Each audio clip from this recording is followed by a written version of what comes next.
Hello everybody. As my second week with this long-term rental nears its close, I can't help but to make at least one last video about it, because honestly, this thing is really a beauty. It has its faults, it definitely does. But overall, it's been a privilege and pleasure to drive this thing, and by the time I'm done, I'm going to be putting over 1,000 miles on this thing. I mean, it's nearing 1,000 right now, so by the time I get home, or I return it back, I bring it to its home, it'll be way more. And the reason why I want to make this video is just to say final goodbye and kind of share my final thoughts, even though I know this is not what you tune in for. You like your town cars, you like your Panther cars, but I got to diversify, and life kind of handed me this opportunity where I rent different cars. I mean, technically it's the second time in my life that I've been handed this opportunity, but first time around was actually pre-YouTube, and I obviously wasn't making videos back then, but this is when I was in a car rental business myself. You know, I managed a couple of them actually, and I drove all kinds of cars. And so here's where I'm going with this. So check this out. So first of all, I couldn't find a better location. So I'm in the kind of in the center of this city. There's a thrift store, but it's after hours, even though it's barely 6 o'clock here. And look at this. Look at this pavement. This is what most of these 4Runners will face. Just, you know, your urban jungle. Now, how did this asphalt kind of broke up like this? I have no idea. Like, it seems okay in some spots, and then here it's like a bomb went off. But this is what most of these vehicles will encounter. Hopefully not as bad. I mean, Jesus, that's just insane. But yeah, most people who buy these things will never really experience the full-blown potential of these 4Runners. Now, I've tried doing that, taking this thing off-road, but once again, it was so light off-road that any car would do it. But these things are really made for the off-road, because ultimately anything that you do with this thing that's not off-road, you're kind of wasting the gas. And trust me, there's a lot of gas to be wasted in this thing. But yeah, this is designed to go where a lot of SUVs wouldn't. Actually, none of the crossovers can probably handle what this thing can. And look at all that protection down there. I mean, look, I've driven this thing on the highway, and it does very well on the highway too. And you can kind of see I got the bugs to prove it. I mean, look at this. I hit some sort of an elephant bug over here. Look, it splattered. It went over here. It's all over the windshield. I can't take it off. I got bird crap all over this thing. But whatever I did with it, it was nothing. I mean, this thing can handle about 20 times more. But even as kind of a daily driver, you know, on the streets, it's a pleasure to drive. And anytime I will get an SUV in the future, I will be thinking of this thing. And hopefully maybe I'll get a chance to drive it, especially in the winter. I mean, I can only imagine how nice it is to drive through some tall snow. So I also want to cover in this video some of the negative things about it, and because, you know, I can sing praises to this thing all day long. But the negatives, I mean, it would include, number one, the mileage, the gas mileage. Yeah, this thing sucks gas like there's no tomorrow. It's got that 4.0 liter engine, which I've shown you in the past. There's no need to do this again. And the problem there is this. Check this out. Oh, got a nice cold AC. Look, it's 88 degrees here. After refuel, okay, so I put about $60 worth of gas in this thing. It's a 23-gallon tank, and with current gas prices, it's not cheap. Here, maybe I'll turn down a little bit AC so I can, here. And look, the needle already moved. I barely drove probably 40 miles, and it's already moved.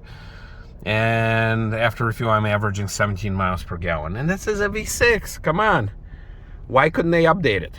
So this 4Runner needs either A, more power, because it's slow, it is pretty slow, or they can update. So I think out of this 4.0, you can probably squeeze out a lot more, probably well over 350 horsepower. Now, whether or not it's necessary for something that's referred to probably as like more of a family hauler, and this thing It does have 7 seats, which are very useless besides everything else. Yeah, but you can definitely squeeze out 350 horsepower out of this thing. There's no way you can't. In 2021, I mean, it's got an engine technology of like 15 years ago.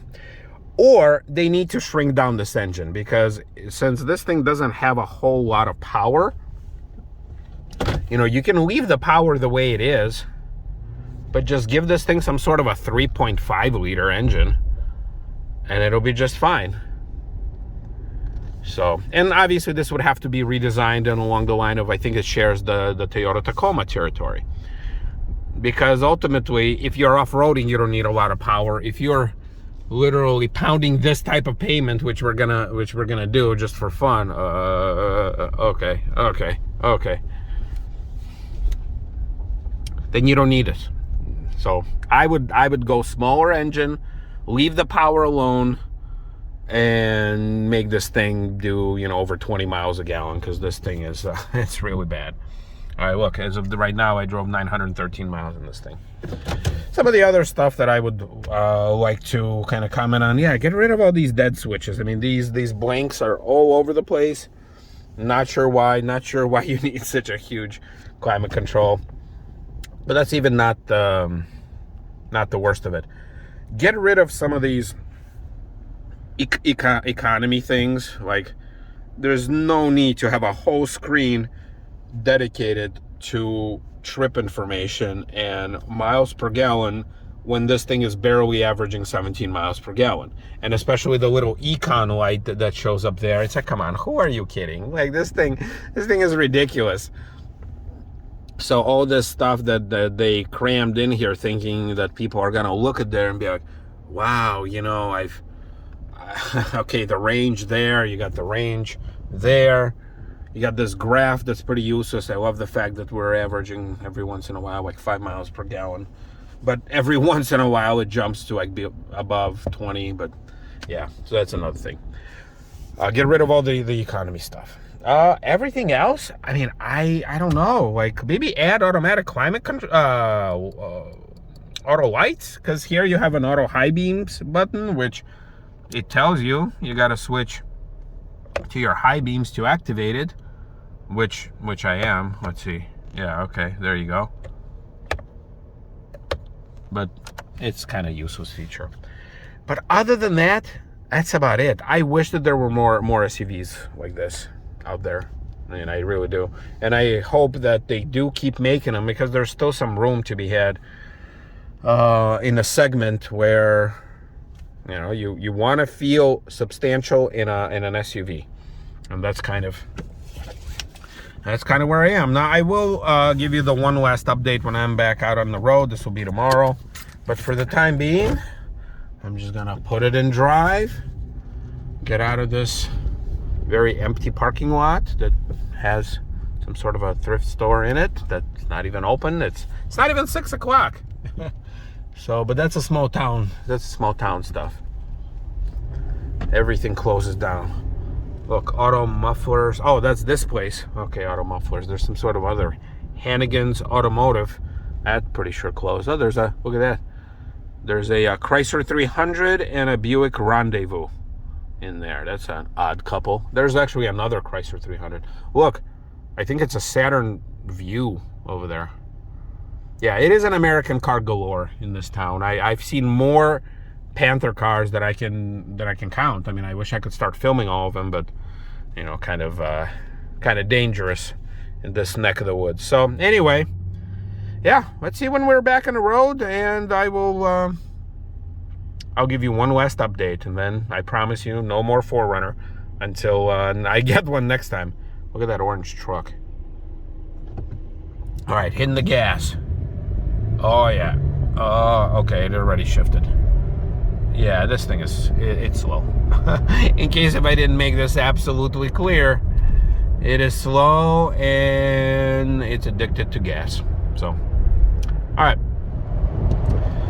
right. So in a little bit, we're gonna start hitting more populous areas. So, I want to get this segment out of the way before we return this bad boy. So I tell you, one of the best inventions when it comes to highway driving it's this laser guided cruise control. It's the one that you would set, you know, and it'll keep the distance for you. And in this case, this car will brake and it will re-engage once the obstacle ahead is removed. So this is yeah, you see, so the car in front moved away, and then it accelerates automatically, and then if somebody gets in the way, it'll brake. So I've already shown you this, I'm not going to spend too much time on it, but I tell you, it's a beautiful thing. I think this should be a standard feature in cars.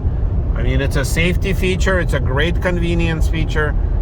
It can literally prevent an accident, and I can't imagine it being very expensive. I mean, and in this case, look, it's connected to the good old-fashioned stock from Toyota that they've been using for ages, and then they just retrofitted it. They just put a little extra graphic in there. So that's a beauty. I am surprised, I think I mentioned this before, it doesn't have blind spot monitors. It does have this very useless lane keep assist, which I think from now on I'm just gonna turn off in every vehicle, because it's really annoying. Like, you get too close to a line, it beeps. You get too close to the other line, it beeps. And they seem to be very, very sensitive. So not gonna do that. Yeah, I mean, that's about it. Now, as far as all my stats, so look at this. So I got another hour, 20 minutes to go before I return to Enterprise. I've reset this thing when I first got the, well, no, I mean, I drove it back before I set off for my trip, my first trip. This is my second week with it. Okay, so far I've been in the car for 21 and a half hours, probably going to be there for 24. So basically, by the time I get there, I'm going to be for 23 hours. It's almost a full day. Let's see, it's shaking a bit. It's a kind of a bouncy. Look, it's averaging, despite of all my highway cruising, and I haven't been driven it, you know, hard, like probably 85, which I have a little opening ahead. So I will, and I know I'm driving in the left lane. I know, guys, there's a lot of slow moving traffic on the right. There's a lot of trucks, so give me a break. I am in the left lane. Yeah, 17.7. Despite of all my highway driving, I mean, and like I said, I wasn't driving it crazy the entire time, but that's what we got. Average is 47 miles per hour. I mean, that is weird. I thought I would do more than that, but somehow that's what it turns out. And the big one, 17.7 mpgs. I mean, yeah, that's bad. I mean, this V6 is worse than the V8 in my town car. That's just the reality. I mean, it is what it is. Yeah, here it says after refuel, 17.8, so not a lot of difference. And then, yeah, this is worthless. Okay, that's just the speedometer. This is worthless. I still don't know what's up with this. And then that's it. Yep, you see it engaged. Obstacle ahead, it'll slow me down. I mean, it's not to say that I'm not, you know, paying attention to the road, but it makes this feature a lot better. And then after start, so this is today when I first started the car in the morning. Oh, in the afternoon, more like in the afternoon when I'm heading back. Yeah, 18.3. But you can kind of see the average is way worse than this. Yeah, all right. So we'll get it there. We'll refuel it, and we'll return it. All right. So we got to the final destination, which is a gas station, and I totally forgot about this. Yeah, that's been happening, this noise, from the moment I got it. Like the first time I ever put some gas in it. You see, like this, it's fine. Like this, it's like a little pig that's oinking. So not sure what that's about. Well, with gas pumping away, I can share with you this, that I'm gonna miss this magnificent beast. We had our fun, and although this vehicle is definitely not for everybody, it has its charms. And I'm afraid that sooner rather than later, we're gonna end up losing cars like this, and then we're gonna have stuff like that. And there's nothing wrong with that, But give me an option to have this if that's the type of SUV that I want. Despite the fact that it, you know, it may not be necessary, and most people will never experience what this thing is capable of. And I can also imagine, you know, when you have to spend that much money to refuel it, that's probably when a lot of people are gonna say no thank you. But yeah, I mean, we had our moments. I enjoy driving this, and even though these seats are worthless, the cargo space is good. The power is slow, but it's not bad. I mean, it's, you know, it's doable.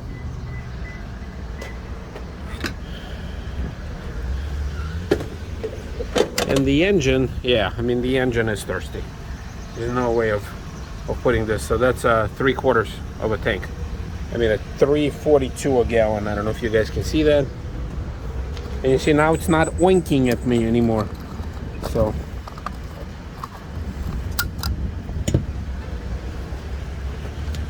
all right.